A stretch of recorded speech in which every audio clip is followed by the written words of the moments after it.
안녕하세요. 저는 30대 중반의 여자이고요. 부모도 없고 가진 것도 없으면 이렇게 사는 게 맞는 건지 알며 살았습니다. 이날 이때까지 제가 하고 싶은 일은 해본 적이 없이 다른 사람의 비위를 맞추며 살았던 여자예요. 인질한 걸 할 수 있는 나이가 되니 저에게 부모가 없다는 걸 알게 되었어요. 친할머니 손에서 자랐거든요.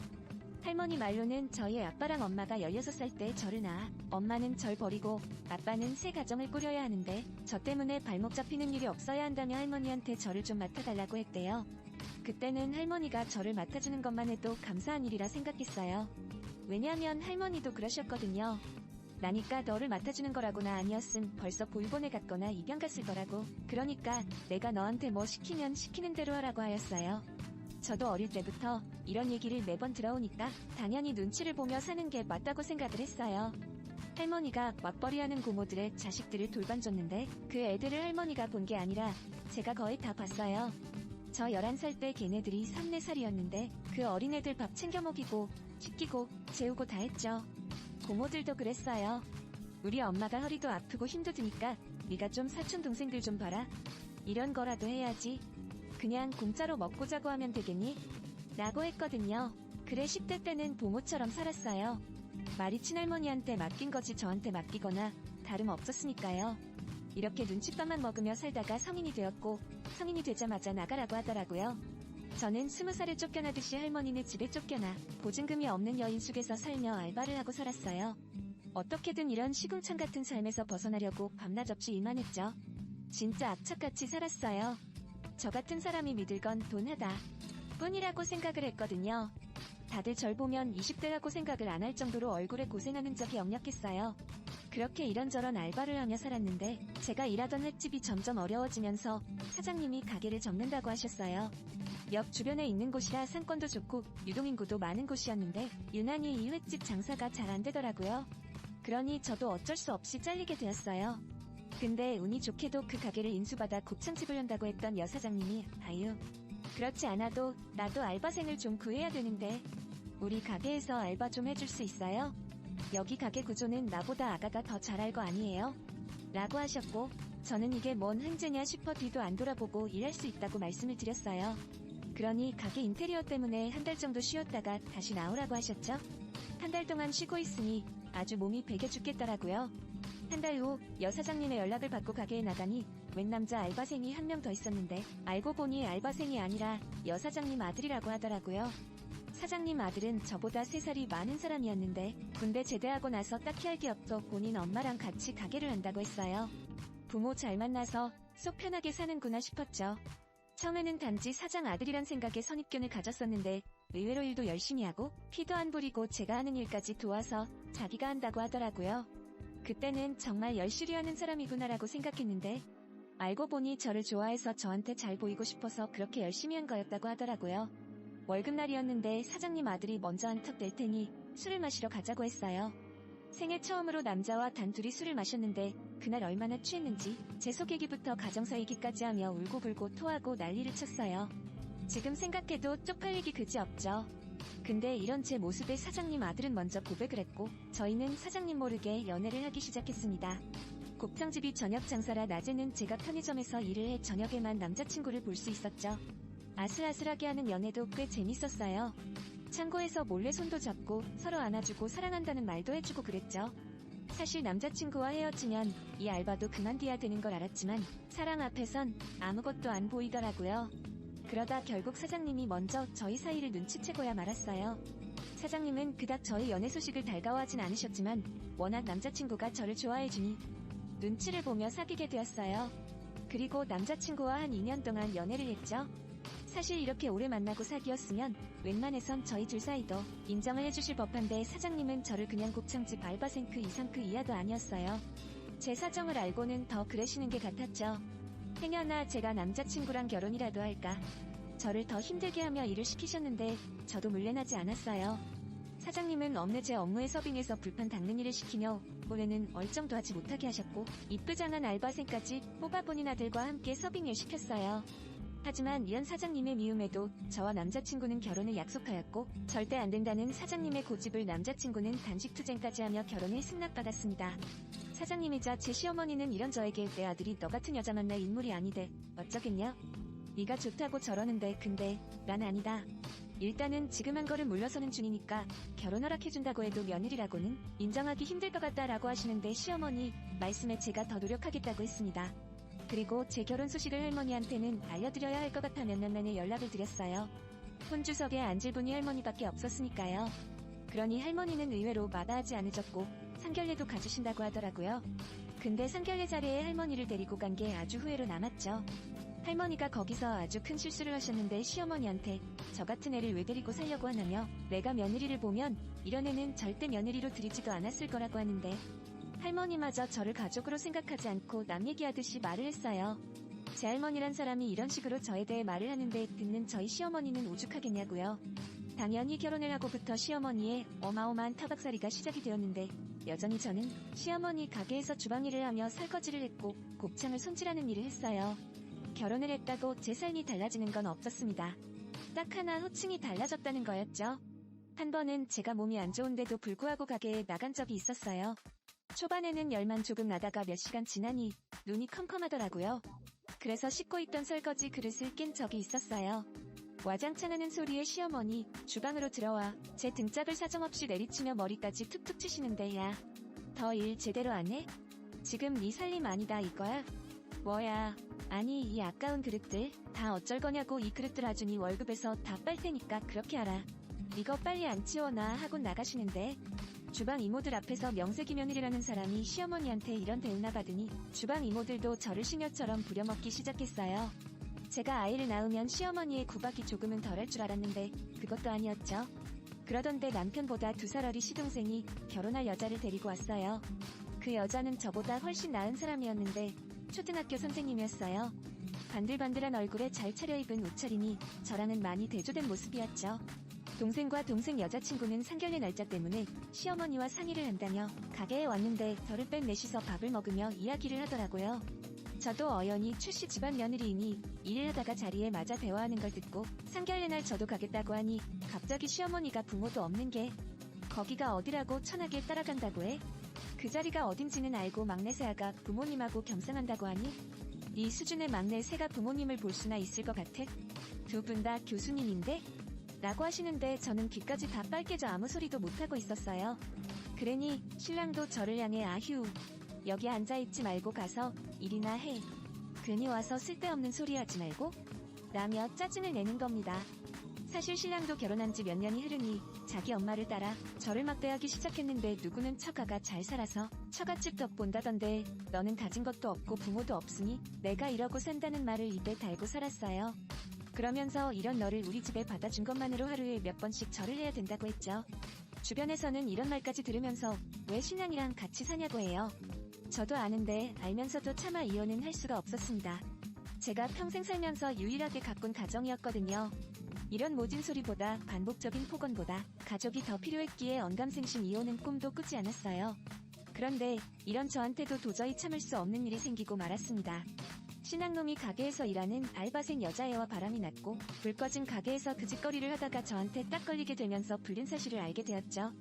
시어머니마저 지 아들 편을 들며 네가 볼 게 없는데 당연히 만 여자한테 눈 돌아가지? 억울하면 이혼해라 라고 하는데 시어머니 말에 신랑마저 빈수레가 요란하다고? 가진 게 없는 거 티내는 거냐? 여탱이가 우리 집에 와서 도움 준 게 뭐가 있다고 큰소리야.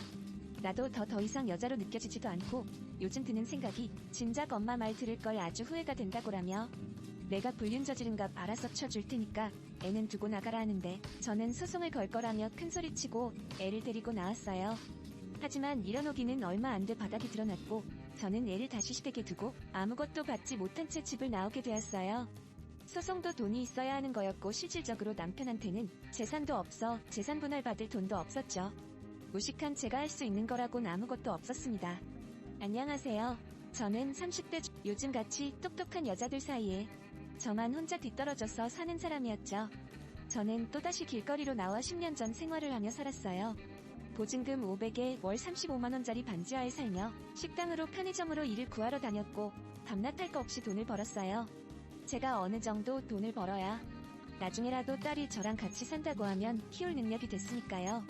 그때는 시댁에서 딸 얼굴도 보여만 보여줘서 거의 딸과 생이별을 하고 있는 중이었거든요.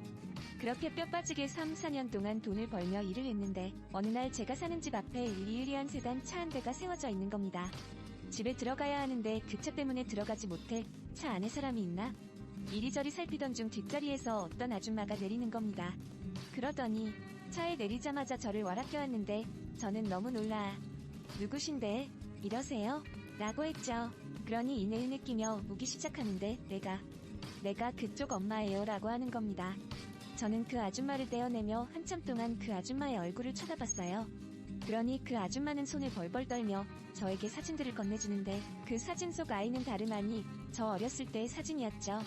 도대체 이게 어떻게 된 거냐고 하니 그 아줌마는 아니 엄마는 여태까지 있었던 모든 이야기를 저한테 빠짐없이 다 해주셨어요. 엄마는 아주 부유한 집안의 딸이었대요. 근데 저희 아빠를 잘못 만나 덜컥 임신이 되어버렸고 집안의 불명예가 되었다며 사람들 입에 오르락내리락 하게 되면 시집도 못 간다고 지방에서 몰래 저를 낳아 친할머니에게 맡겼대요. 저를 맡아준다는 조건으로 엄마는 집에서 할머니한테 어마어마한 돈을 들였다는데 저는 전혀 그 사실을 모르고 컸던 겁니다. 어쩐지 할머니가 왜 저를 보육원이나 입양시설에 맡기지 않고 키웠는지 알 것만 같았죠. 그렇게 많은 돈을 받았으니 어쩔 수 없이 키우셨던 겁니다. 엄마는 그 조건으로 제가 크는 모습을 사진들로 찍어서 보내달라고 했대요. 근데 어느 날 저희 할머니가 엄마한테 그랬다네요. 제가 고등학교를 호주에서 다니고 싶어 해서 호주로 유학을 보낸다고요. 그 말에 엄마는 할머니한테 돈까지 더 드렸다고 했어요. 그때가 시기상 저희 아빠가 세장가를 갔을 때였는데 집에 돈이 없는데도 불구하고 할머니가 아빠한테 집을 사줬는데 그 돈으로 사준 거구나 생각이 들었어요.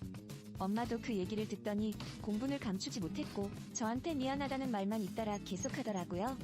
엄마는 아무것도 몰랐다며 살면서 내 원망을 얼마나 많이 했겠냐고 나는 벌받아도 짜다며 그래서 이렇게 몸이 다 망가진 것 같다는데 엄마가 50밖에 되지 않았는데 투석을 받아야 된다고 했대요. 그래서 투석까지 받게 되면 영영 저를 못 보게 될까봐 지금이라도 늦었지만 절 찾아온 거라고 하셨어요.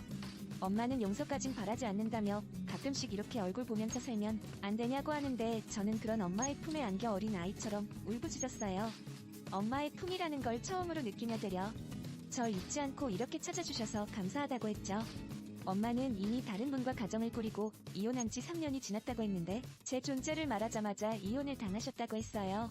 저도 제 이혼에 대해 말씀을 드리고 이유까지 알려드리니 엄마는 그 말에 얼굴까지 새빨개져 어떻게 내 딸한테 그딴 소리를 할 수 있냐며 가만히 두진 않겠다고 하는 겁니다.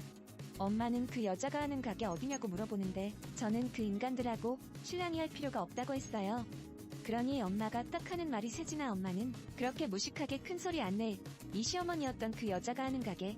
그 가게 상가 사서 더 주려고 그리고 그 여자한테 아주 제대로 갑질해. 네가 당한 만큼이라고 하시는데 저는 엄마의 그 말에 깜짝 놀랐어요. 그러면서 내 딸 눈에 피눈물 흘리겠으니까 그 여자도 한번 피눈물 흘려야 되지 않겠니? 라고 하셨죠.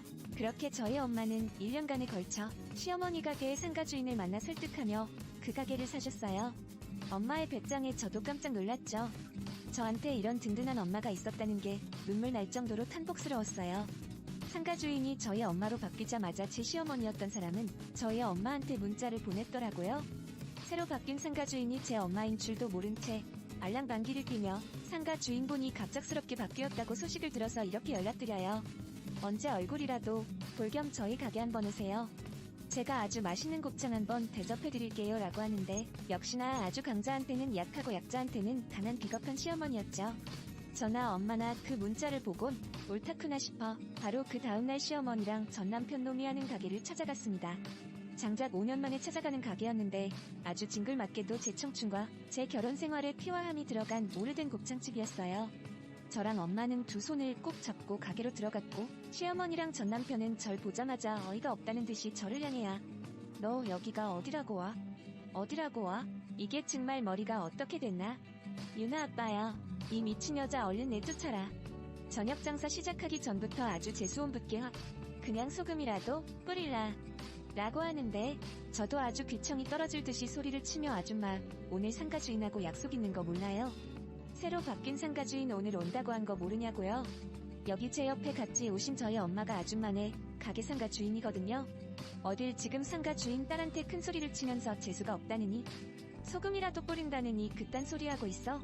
당신, 내 쫓기고 싶어? 라고 하니, 시어머니는 저랑 엄마를 버거라 가며 보기 시작했고, 이게 뭔 개소리냐고 하는데, 저희 엄마 부동산 계약서를 시어머니 얼굴에 있는 대로 집어 던지며, 저기요, 내 딸이 하는 말 무슨 말인지 못 알아듣겠어요? 내가 여기 상가 주인이라고 말기 못 알아들어요? 어딜 감히 내 딸한테 이따위로 말을 짓거려? 아직까지도 내 딸이 당신네들 득치닥거리 해주던 며느리로 보이나 본데 나 당장이라도 당신네들 밥줄 끊기게 할 수도 있어. 갑질이라고 하겠지. 근데 당신네들이 내 딸한테 한 짓 갚으려면 나는 이제부터 시작이야 라고 하는데 그 순간 저도 모르게 꾹꾹 참아왔던 그동안의 세월이 한순간에 갚아지는 것 같았어요. 눈물도 날 것 같았고 다리도 후들거려 그 자리에 주저앉을 것도 같았죠. 근데 엄마가 제 손을 더욱 꼭 잡아주시더라고요. 그때 엄마의 손에서 모든 걸 느낄 수 있었는데 이제는 무서워하지 말라고 말해주는 것 같았어요. 그리곤 갑자기 시어머니가 태도를 돌변하는 거 있죠? 저희 엄마한테 다가와 굽신거리며 이런 분이 우리 며느리 친엄마였다면 이런 식으로도 하지도 않았을 거라며 몰랐다고 죄송하다며 한 번만 너그럽게 생각을 해달라고 하는 겁니다.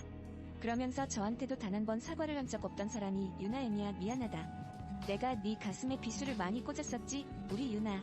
네 딸 생각해서라도 제발 우리 밥줄을 안 끊기 도와줘라 하며 나오지도 않는 눈물을 짜내는데 전 남편 놈도 제 앞에 다가와 내가 이렇게 무릎이라도 꿇고 당신한테 잘못을 빌면 마음의 화가 좀 가라앉겠어? 라며 무릎을 꿇는데 저는 딱 한마디 하고 나왔어요. 당신네들 하는 거 보고요 라면서요. 얼마나 통쾌하고 시원하던지 그동안 무겁던 체중이 다 날아가는 것 같았어요. 그리고 제일 먼저 제 딸을 보러 갔습니다.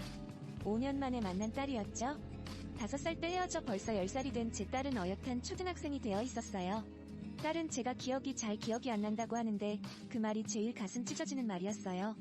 저는 딸과 함께 시간을 보내며 언제라도 엄마한테 오고 싶으며 엄마한테 와도 된다고 해주었어요.